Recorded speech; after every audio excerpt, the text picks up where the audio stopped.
جان نے اور ان سے عمیر بن اسود اونسی نے بیان کیا کہ وہ عبادہ بن صامت رضی اللہ عنہ کی خدمت میں حاضر ہوئے۔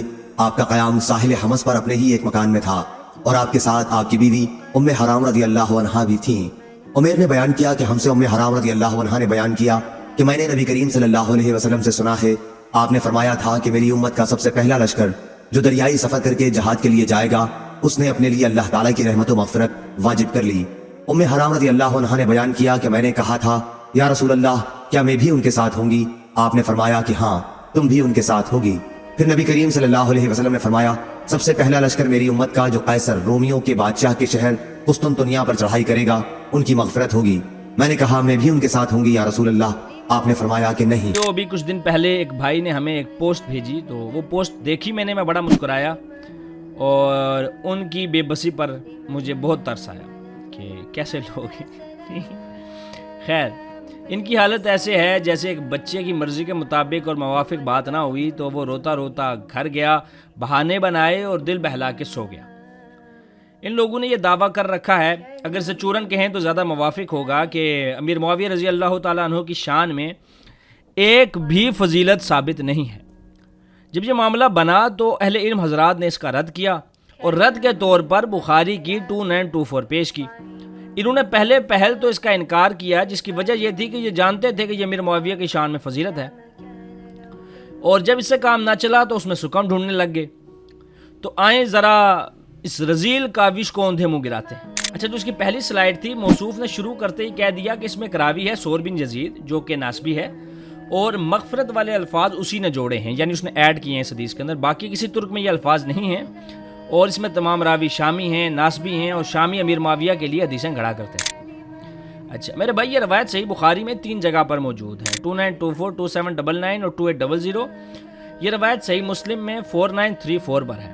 رہی بات 2924 کی، جس میں لفظ ہے مغفورہ لہم کے، تو محترم نے بہت دھیان لگا کر یہ سکم نکالا کہ سور بن یزید ایک ناسبی تھا اور اس نے مغفورہ لہم کے الفاظ نکالے، جبکہ یہ بھائی یہ دیکھنے سے قاصر رہے، کیونکہ ان کی آنکھوں پر بغض معاویہ کی پٹی چڑھ رکھی تھی، تو یہ دیکھنے سے قاصر رہے کہ یہ جو الفاظ ہیں مغفورہ لہم، یہ کیسر روم پر چڑھائی کرنے والوں کے لیے پیش ہوئے ہیں، نہ کہ سمندری جہاد کرنے والوں کے لیے۔ تو سمندری جہاد کرنے والوں کے لیے جو الفاظ استعمال ہوئے ہیں وہ ہے قد اوجبو، یعنی پس ان پر جنت واجب ہو گئی۔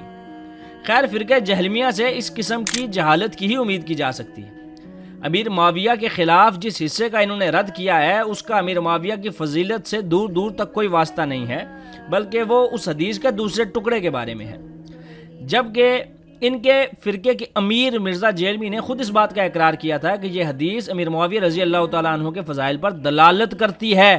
یہ بات خود مرزا جیلمی کے ذہن میں نہیں آئی، جو اس کے تلمیذ کے ذہن میں آ رہی ہے، ٹھیک ہے، یہ مزے کی بات ہے۔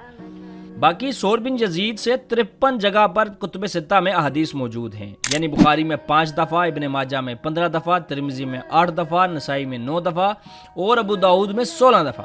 لیکن صرف یہی حدیث جہاد کے متعلق ہے، باقی تمام مسائل سنن اور فقہ کے متعلق ہیں۔ تو سوال یہ اٹھتا ہے کہ اگر اس کو حدیث گھڑنی ہی تھی تو کھل کے گھڑتا، ایسی تذبذب والی حدیث کیوں کر کھڑے گا جس کے اندر امیر معاویہ کا نام تک نہیں؟ سچ کہتے ہیں دلیل کا اور مرزا جہلمی کے شاگردوں کا آپس میں 36 کا آنکڑا ہے بھائی۔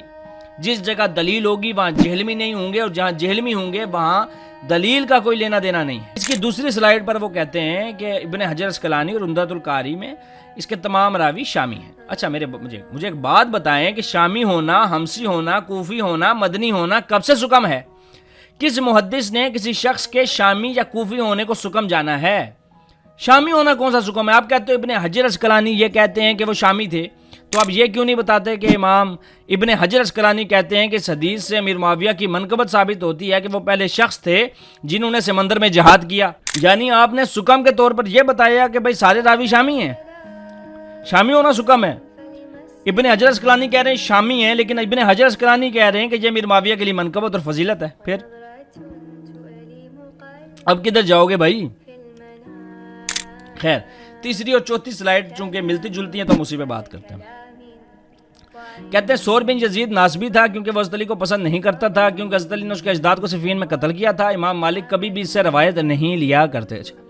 میرے بھائی، اسناد سے آپ لوگ تو ویسے ہی آ رہی ہیں، اسناد کے معاملے میں اور علم حدیث کے معاملے میں کتنے کورے ہیں اس کا اندازہ سب کو ہو گیا ہوگا. ابھی یہ ویڈیو دیکھ کر آپ کی پوسٹ سے بھی اندازہ ہو گیا ہوگا کہ آپ نے ابن سعد کا اور امام ذہبی کی کتاب سے حوالہ تو دے دیا, لیکن سند کہاں ہے؟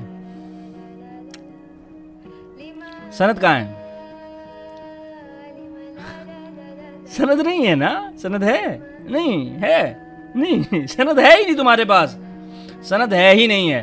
تو پہلے اس کی سند لے کر آئیں, پھر اس پر بات کریں گے. دوسری بات, یحییٰ بن معین کہتے ہیں کہ یہ ایسے لوگوں کے ساتھ ضرور بیٹھا کرتا تھا جو علی رضی اللہ تعالیٰ عنہ پر تنقید کیا کرتے تھے, لیکن یہ نہیں کرتا تھا, جس سے ثابت ہوتا ہے کہ ثور بن یزید ناسبی نہیں تھا, کیونکہ ناسبی کی ڈیفینیشن ہے کہ جو اہل بیت اطہار کے بارے میں طعن و تشنیع کا دروازہ کھولتا ہو, ایسے شخص کو ناسبی کہتے ہیں. خیر, پھر آپ نے امام مالک کا قول نقل کیا, تو محترم آپ ان کے مقلد ہیں. اول تو اس کا حوالہ دیں, اس کی سند پیش کریں اور اس کی تصریح پیش کریں, پھر ہم اس کے اوپر بات کریں گے. باقی ثور بن یزید کو امام ابو داؤد نے, امام نسائی نے, یحییٰ بن معین نے, ابن حجر عسقلانی نے سکہ کہا ہے, اور احمد بن حنبل نے کہا اس میں کوئی اعتراض نہیں ہے, اس سے حدیث لی جا سکتی ہے. اچھا, اس سلائیڈ کے 5ویں پیج پر وہ کہتے ہیں جی کہ انہوں نے ایک حدیث نقل کی کہ بھائی یہ تو سب کے لیے حدیث ہے, یہ تو جو سفر کرے گا, سمندری جہاد کرے گا, اس کے لیے حدیث ہے. آپ اس متن کو غور سے پڑھیں. اس متن کے اندر حرام یہ کہتی ہیں کہ آپ دعا کریں کہ میں اس لشکر میں ہو جاؤں جس کے بارے میں قد اوجبو کے لفظ ہیں, جس پر آپ نے واجب کر دی جنت. دعا کریں کہ میں اس میں سے ہوں, تو آپ نے کی. پھر آپ نے فرمایا دوسرے والے کے بارے میں, تو آپ نے فرمایا کہ تم اس وقت نہیں ہوگی اس قافلے کے اندر. تو اس سے ثابت ہوتا ہے کہ یہ مخصوص قافلے اور مخصوص ایک بحری جنگی جہاد پر جانے والے بیڑے کے بارے میں بات ہو رہی ہے, نہ کہ قیامت تک آنے والے سمندری جہاد کرنے والوں پر.